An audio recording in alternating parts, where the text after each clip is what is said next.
যদি কেউ অপরাধ করার পরে স্যালেন্ডার করে তার সাজা কেমন, আর যে অ্যারেস্ট হয় তার সাজা কেমন? বলে যে যে নিজের ইচ্ছায় সজ্ঞানে এসে স্যালেন্ডার করে, আইনও বলা আছে তার সাজাটা একটু কম হয়, তার সাজাটা একটু কম হয়। আর কাউকে যদি পুলিশ গিয়ে অ্যারেস্ট করে তাকে কিন্তু রেহাই দেওয়া হয় না। যত দৌড়ানো পুলিশকে দৌড়াইছে তার সাথে 10 ডবল দৌড়ানো তাকে জেলখানার ভিতর দৌড়াইতে হয়, কারণ এটা অ্যারেস্টের মামলা। রব্বে করিম বলে আজরাইল তোমার কাছে এসে তোমাকে অ্যারেস্ট করে আমি রবের দরবারে হাজির করার আগে বান্দারে সজ্ঞানে মন থেকে তুই যদি মরার 5 মিনিট আগে একবার বলিস ও আমার রব মাফ করে দাও, আমি রব তখনও মাফ করে দিতে রাজি আছি।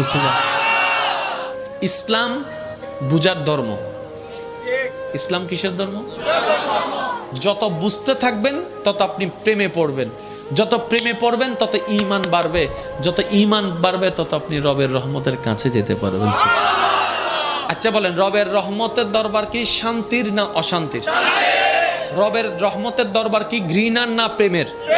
তাহলে প্রেম ছাড়া আপনি যাবেন কিভাবে? হিংসা নিয়ে যাবেন কিভাবে? অহংকার নিয়ে যাবেন কিভাবে? কারণ যে সেক্টর আপনি যেতে চাচ্ছেন সেখানে তো হিংসার কোনো অস্তিত্বই নেই, অহংকারের কোনো অস্তিত্ব নেই।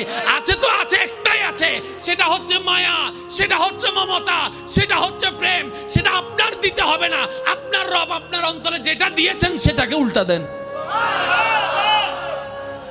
আল্লাহ যেটা দিয়েছে ওইটাকে দেন, হিংসা দিয়েন না, পারবেনই না, কারণ ওখানে হিংসার কোনো অস্তিত্ব, অহংকারের কোনো অস্তিত্ব। আসেন আগে আমি সবার মুখে শুনতে চাই, সফল হতে চান না ব্যর্থ হতে চান? পরকালে জান্নাতে যেতে চান নাকি জাহান্নামে? জান্নাতে। আচ্ছা, কবরটা কি সুন্দর হোক চান নাকি ভয়ানক? কি মনে হয়? তাহলে সবাই একমতে এক জায়গায় আসলাম, আমরা কি কবর চাই সুন্দর?